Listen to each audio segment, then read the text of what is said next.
Hello, this is Kenneth Vance from Rooftop Videos. Yesterday I did a video and I want to go back over 2 verses from out of Isaiah 22. It's like this morning he took a billy club and bonked me right on top of the head and says, I'm going to show you. And he showed me, now I see it. That's why this is an emergency video of what peace and safety then sudden destruction is. And it's not exactly as we thought. Now it makes sense. What 1 Thessalonians chapter 5, where it comes from, is about why Paul seems to be talking about 2 different things in this chapter, but he isn't. It's the way we have taken it to mean. So before I begin, the background picture is just like my last video. I kind of like it. I don't want to take an extra hour to make another one. Another thing I have to apologize for, the sun is directly over top. It doesn't shine in, so it's dark in here. So every time I look down at the Bible over the top, it looks like it's a little bit of a dark screen above. It's green here, but it's just the best I can do. I'm off the grid. I don't have lighting, so who cares about that? So let's get into this and find out exactly what Paul means by peace and safety. Because in almost every comment across the internet, it's the same story over and over. Almost every last one of them is saying, it's the end of the world, it's going to be World War III, it's bombs. They're not saying peace and safety though. That's the part where I've been trying to figure it out. On a governmental level, the so-called peace president, we see a little bit of that coming through, but it still doesn't add up. Now today, if I put the words right, praise the Holy Spirit, I've asked you, Father, to get these words out so they can understand. I just want to jump right into it. I'm just going to be rambling on here. 1 Thessalonians 5, verse 1. But of the times and seasons, brethren, you have no need that I write unto you, for yourselves know perfectly that the day of the Elohim so cometh as a thief in the night. Okay, you know how, those of you who watch my videos, you know exactly what I mean by that. It comes as a thief in the night. Now listen how he already knows what the prophets were saying. As I've been showing you, the end times are not happening the exact way we thought. That's the being as a thief. The doctrines, like the mark of the beast, it happened in a way we didn't expect. It came as a thief. The end times are not happening the way most people's doctrines think, so it's sneaking up on them. Even though they know it's the end of the world, it just ain't happening the way they thought, and they haven't figured this out yet. But verse 3, for when they shall say peace and safety, then sudden destruction comes upon them. Okay, we see that. It's a sudden thing, but now we're going to go real deep. The rest of this verse. Notice this. As travail upon a woman with child, and they shall not escape. Now let's read verse 4 before I go over it. But you, brethren, are not in darkness, that day should overtake you as a thief. Now who is the they that doesn't escape? And the next verse says, but you, brethren, you're okay. He's talking about 2 different groups or mindsets of people. 2 different ones he's speaking of. And Father showed me how to think of this. I go over it all with all the rest of the prophets. I mean, this right here deserves a documentary, but I don't know what my next one's going to be just yet. He hasn't shown me. But anyway, as travail. But he says these won't escape. Why did he make that statement? Now it makes sense. It's like, oh boy. Okay, let's assume you're a woman You're pregnant. Well, any woman who's pregnant, well, she knows when the 40 weeks are up. She knows it ain't going to go 45, 46, 47 weeks, right? She knows it's got to happen. It's within a day or 2 or 3, knows that she's close. So on the world scene, whether religious or not, people knows something's up. They know it's the end. As a woman knows it's time to give birth. The 9 months is right there. She knows. Just like you know. But those who claim to be Bible believers, they know something's up. But he says of this group that says peace and safety, they shall not escape. So let's read it again. When they shall say peace and safety, end of the verse, and they shall not escape. Those, hold on, don't leave, don't click off. We're finding out who the they are. The ones who will not escape are those who do say peace and safety. Are we catching this? You're going to see this. They say peace and safety, and those who are saying it, those are the ones who don't escape. He's talking about a certain group. Saying peace and safety is a mindset he's talking about. Not saying the actual words of everyone walking down the street, hey, peace and safety. It's a mindset. You'll see exactly where this is going.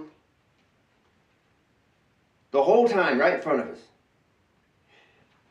Those who say peace and safety, those are the ones who don't escape. But why? Shouldn't we say peace and safety? Shouldn't that be a good thing? Not in this case. You are the children, verse 5, you are the children of light and the children of the day. We are not of the night, nor of darkness. Now here's the other group. These ones are not saying with a mindset, peace and safety. It's a mindset, it's a way of thinking. So the rest of this chapter, because he seems to change subject. He talks about all this stuff, the spiritual stuff. What does that have to do with the day of the Elohim? And he's talking about stuff like, see that none renders evil for evil unto any man. Rejoice evermore, pray without ceasing, in everything gives thanks. For this is the will of Yahweh in a manual concerning you. And he's talking about all this stuff. It seems to be he's changing the subject. No, he's not. He's still on the same point he started with. He's describing two groups of people, two types of thinking. This last half of the chapter, these are the ones that are going the right way. Those saying peace and safety are going the wrong way. And we compare it to the rest of the prophets. So before I show you all this stuff, let me give you some examples. These are the ones that's doing right. The ones that are not in darkness. And I'm going to skip all the way down. I think I will start. I'm not going to go over all of it. I'll be here all day. So let's, right here, verse 17. And these are about 4 or 5 verses are like just a few words long. Verse 16. Rejoice evermore. Two-word verse. Verse 17. Pray without ceasing. 18. In everything give thanks, for this is the will of Yahweh and a manual concerning you. Verse 19. Quench not the spirit. Verse 20. Despise not prophesying.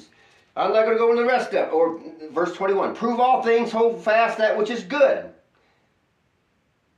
22. Abstain from all appearance of evil. Okay, we'll stop there. What he's showing is those who are doing all of this stuff are those who are in the light.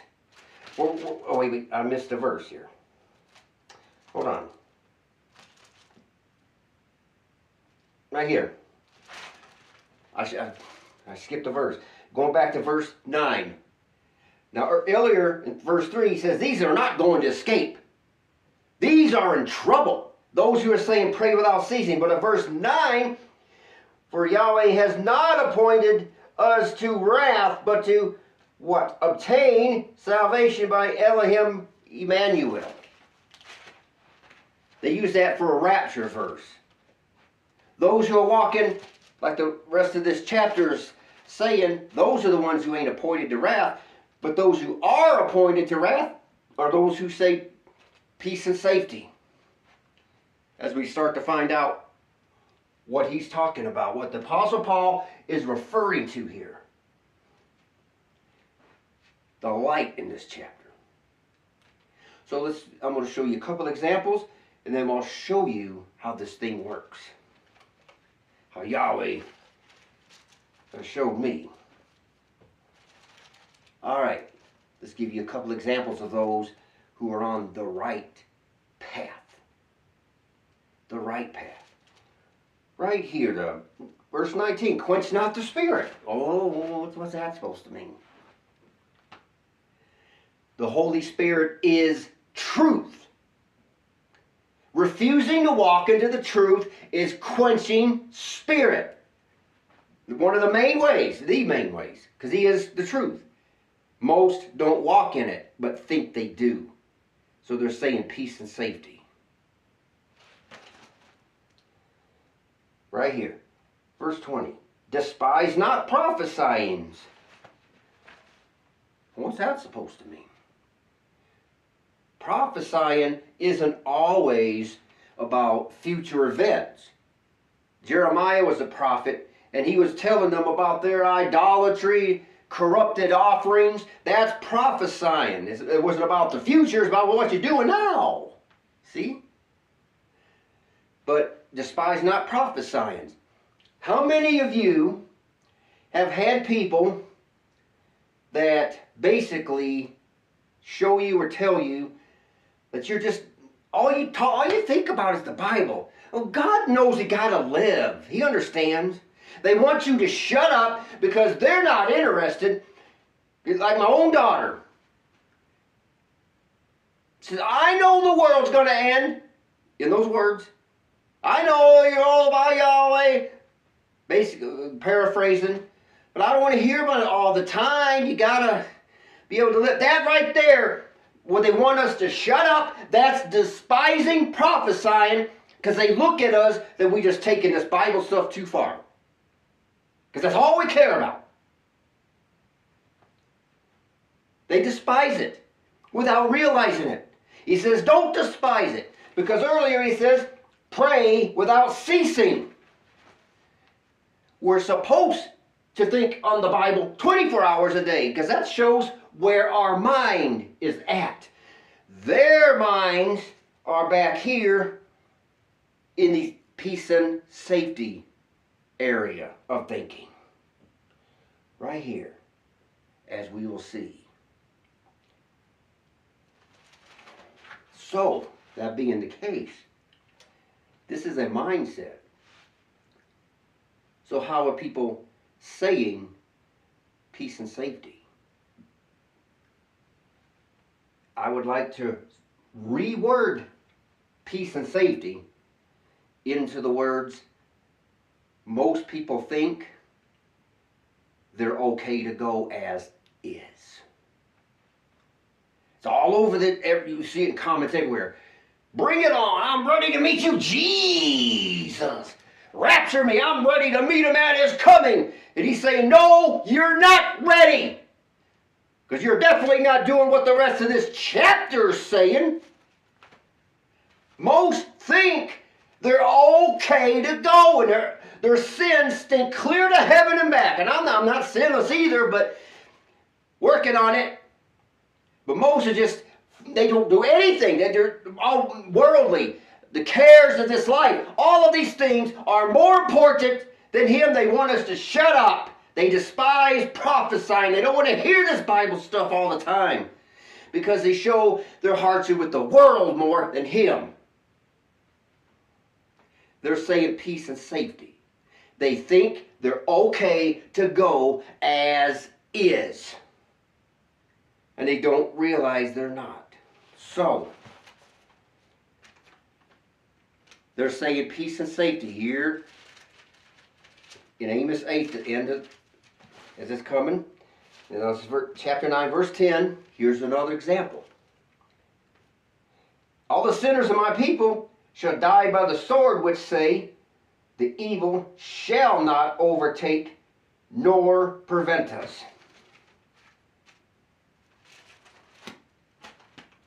Most in these comment sections, they're involved in every type of worldly evil, don't even realize what all is evil, and they assume they're okay, as is. Now, I'm not saying we earn our way into salvation, but we have to be on the right ground. They're saying, it's not going to happen to us, it's only the other guy that's going to get it. The grace for me, law for you syndrome. Their mindset here in Amos. The sword's not going to get us. God will protect me, but yet, how many took the mark of the beast that thinks they're ready to meet a man is coming and don't even know they took it? They shall not escape. They shall not escape.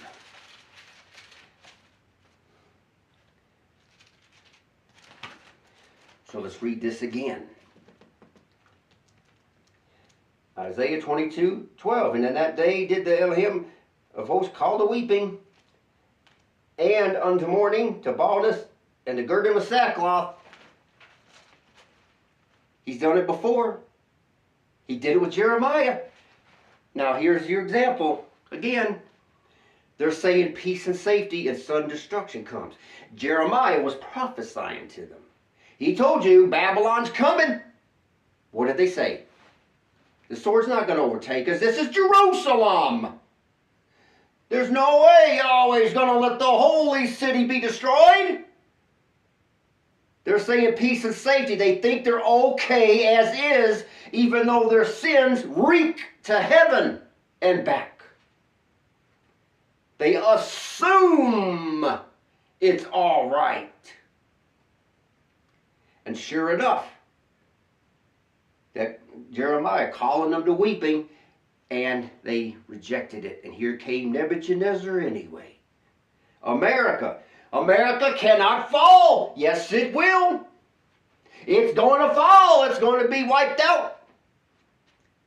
It's not hearing the weeping. It's not the girding the sackcloth. Instead, and I beheld joy and gladness, slaying oxen, and killing sheep, eating flesh. That's working your normal living, your normal life. Eating and drinking, so let us eat and drink. For tomorrow we shall die. Tomorrow we shall die. Tomorrow it's all going to blow up, but I'm okay. Because I'm a good person. Now, I'm not going against good morals.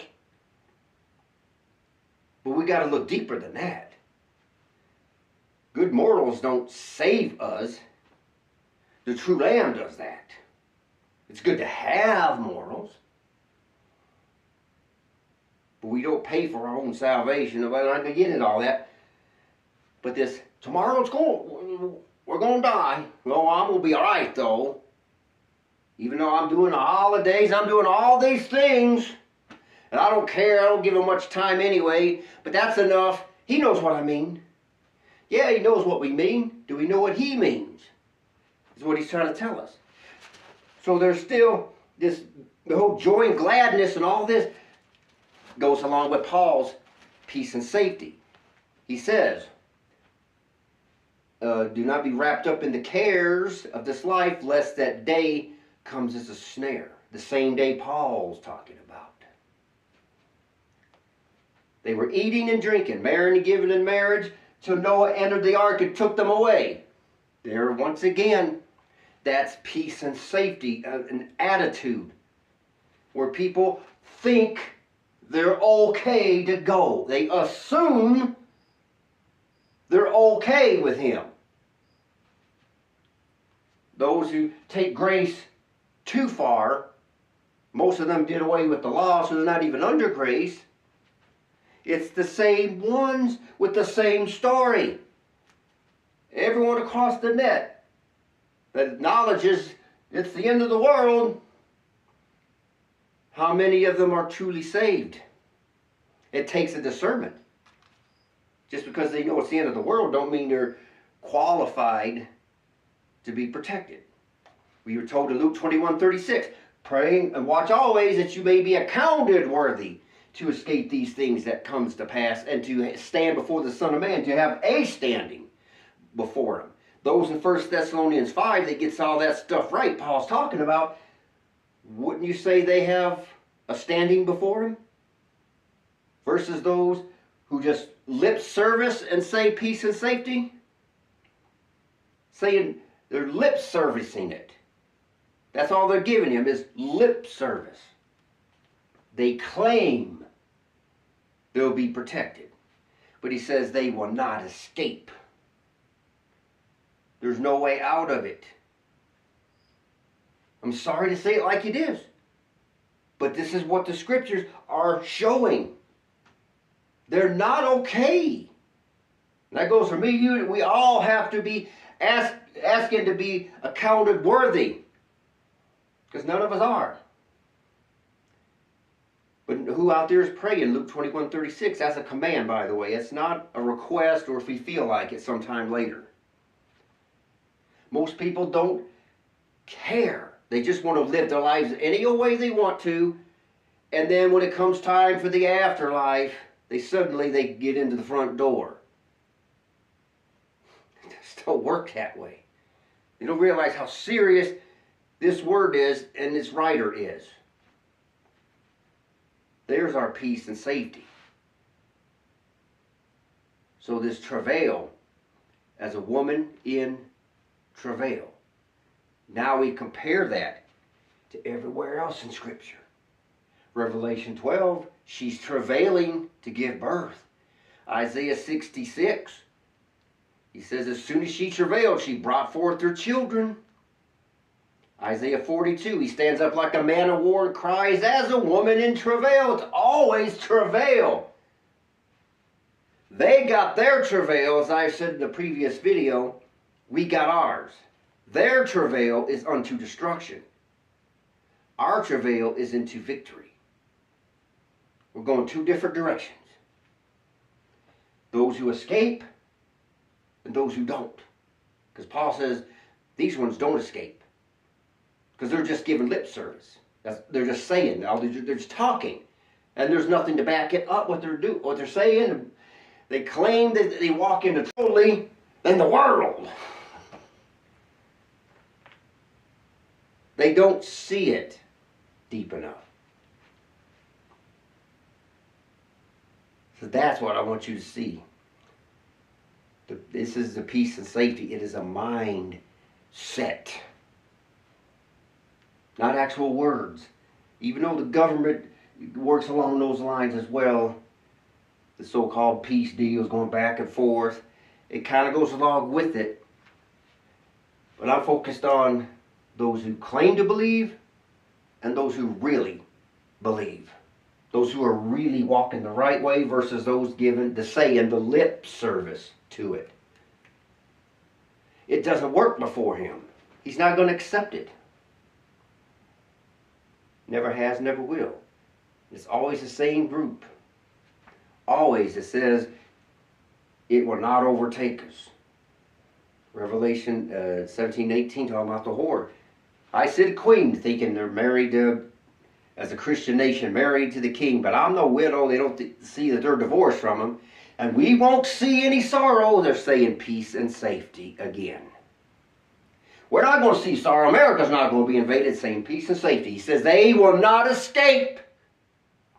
But because they wouldn't even be saying it had they not quenched the spirit. They wouldn't say it if they really knew the truth. Because then they know that America will be destroyed. They're saying America will not fall because they don't have the truth, which means these are the ones who don't escape because they don't have the Spirit, which is truth. They're proving it by their own words. The evidence is right there for us to see. So here we are. Things are happening. This sudden destruction could be any day. Any day. And what's going on over there? Trump, I'm waiting for his next MOU. He says, next week we're going to wipe them all out. By then, another 60-day ceasefire. This yo-yoing also goes in line with it. This is all on purpose to wear out the saints. So from Satan's point of view, he's trying to drive us crazy and keep us confused. From Yahweh's point of view, he's been holding it back for his reasons. And he's waiting on a day that we don't know. Because not even the angels know it. But we all know, as a woman knows she's about to give birth, we know we're close with that. Come on. Any woman who's pregnant, she knows when the time's there. It has to be the 9-month window. So therefore, we all know that we're right on it. We just don't have the right 24-hour day yet. But we have much to rejoice over. We're not going to be amongst these that proclaim peace and safety. We'll have peace and safety his way, but we're not taking him or advantage of him, better way to say it, and thinking we're okay as is. We have to press to the prize of the high calling, working our salvation with fear and trembling, all of that type stuff. That's when he knows you're serious and not just giving lip service and your heart's 10 miles over that way, away from him. See, we're different than the average so-called believers out there. They're walking in rank deception and don't even know it. And we wonder why things are such a mess. So I'm going to end this one here. And I don't want to go too much longer. Now we have a better idea of what peace and safety is. It's a mindset where people think they're okay. They're automatically protected. There is no automatic protection. We do it his way or go fish. We have to do it his way. They want to live their life, the cares of this life, their way, enjoying their little lives, eating flesh, like in Isaiah 22, living life as normal, having a party, and then they're going to be just fine and dandy, even though he's totally ignored, rejected. They have no one-ship with him, no intimacy with his word. They don't care, except when they are desperate and all of a sudden, that ain't going to work. Pray without ceasing. That's what I read earlier. It ain't just praying all day when you're focused on is his word all day long, which is what I do every day. That's an example of praying without ceasing. You're always thinking about his word, which is why most don't want anything to do with me. Kenneth, that's all you talk about is the Bible. They're telling me where their hearts are. It ain't here. It's out there in that world. Not his world. They're in love with Satan and his kingdom of darkness. They're showing me what they're really interested in while giving me lip service. Hiding behind a facade of pretend righteousness. And they paste the name Christ to it, and it's okay? Offering up a sick, corrupt lamb? No. We discern by truth. Anyway, I didn't mean to raise my voice, but when I think of things like that, it just irks me to no level. But anyway, sorry. trying to cool off. But at the same time, be excited. Lift up your heads. Things that are happening. And praise Yahweh for it. I'll end it here. Have a great day.